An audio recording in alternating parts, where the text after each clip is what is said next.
नमो भगवते तस्मै कृष्णायातभूतकर्मणे रूपनाम विभेदेन जगत्कीर्तियो यतः सच्चिदानन्दरूपाय विश्वोत्पत्त्यादिहेतवे तापत्रय विनाशाय श्रीकृष्णाय वयं नुमः।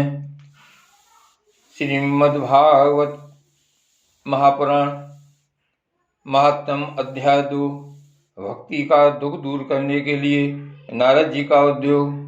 नारद जी ने कहा, भगवान तप, वेदाध्ययन, ज्ञान और कर्म आदि किसी भी साधन से वश में नहीं किए जा सकते। वे केवल भक्ति से ही वशीभूत होते हैं। इसमें श्री गोपी जन प्रमाण हैं। मनुष्यों का सहस्त्रों जन्म के पूर्ण प्रताप से भक्ति में अनुराग होता है। कलयुग में केवल भक्ति ही सार है। भक्ति से तो साक्षात श्री कृष्णचंद्र सामने उपस्थित हो जाते हैं। नारद जी ने कहा, सनकादिक मुनीश्वरों,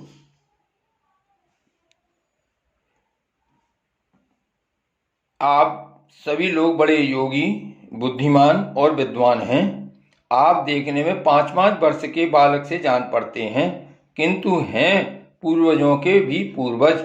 आप लोग सदा बैकुंठ धाम में निवास करते हैं, निरंतर हरि कीर्तन में तत्पर रहते हैं, भगवत लीलामृत का रसास्वादन कर सदा उसी में उन्मत्त रहते हैं और एकमात्र भगवत कथा ही आपके जीवन का आधार है। हरि शरणम, भगवान ही हमारे रक्षक हैं। यह वाक्य मंत्र सर्वदा आपके मुख में रहता है। इसी से काल प्रेरित वृद्धावस्था भी आपको बाधा नहीं पहुंचाती। नारद जी ने कहा सनकादिक मुनियों से,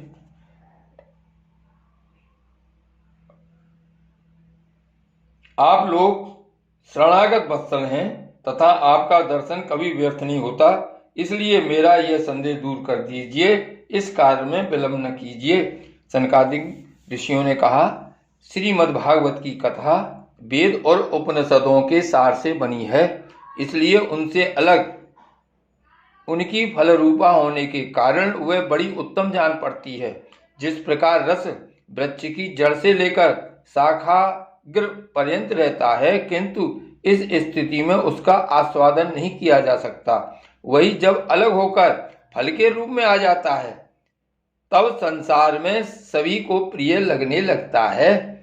दूध में घी रहता ही है, किंतु उस समय उसका अलग स्वाद नहीं मिलता, वही जब उससे अलग हो जाता है तब देवताओं के लिए भी स्वादवर्धक हो जाता है।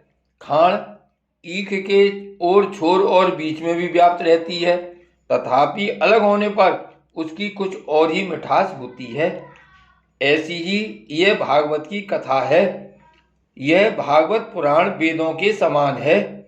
श्री व्यास जी ने इसे भक्ति, ज्ञान और वैराग्य की स्थापना के लिए स्थापित किया है। पूर्व काल में जिस समय वेदांत के पारगामी और गीता की भी रचना करने वाले भगवान व्यासदेव खिन्न होकर अज्ञान समुद्र में गोते खा रहे थे, उस समय आपने ही उन्हें 4 श्लोकों में इसका उपदेश किया था। उसे सुनते ही उनकी सारी चिंता दूर हो गई थी। फिर इसमें आपको आश्चर्य क्यों हो रहा है? जो आप हमसे प्रश्न कर रहे हैं, आपको उन्हें शोक और दुख का विनाश करने वाला श्रीमद्भागवत पुराण ही सुनाना चाहिए।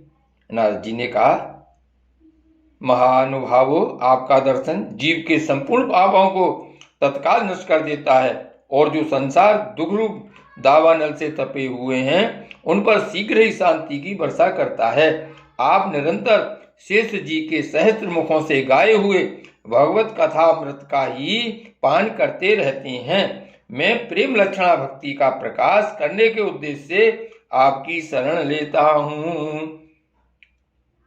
जब अनेकों जन्मों के संचित पूर्ण पुंज का उदय होने से मनुष्य को सत्संग मिलता है, तब वह उसके अज्ञान जनित मोह और मदरूप अंधकार का नाश करके विवेक उदय होता है। श्री वल्लभाधीश की जय। श्री वल्लभ विठ्ठल गिरधारी, श्री यमुने जी की बलिहारी। श्री वल्लभ विठ्ठल गिरधारी, श्री यमुने जी की बलिहारी। श्री गिरिराज धरण की जय।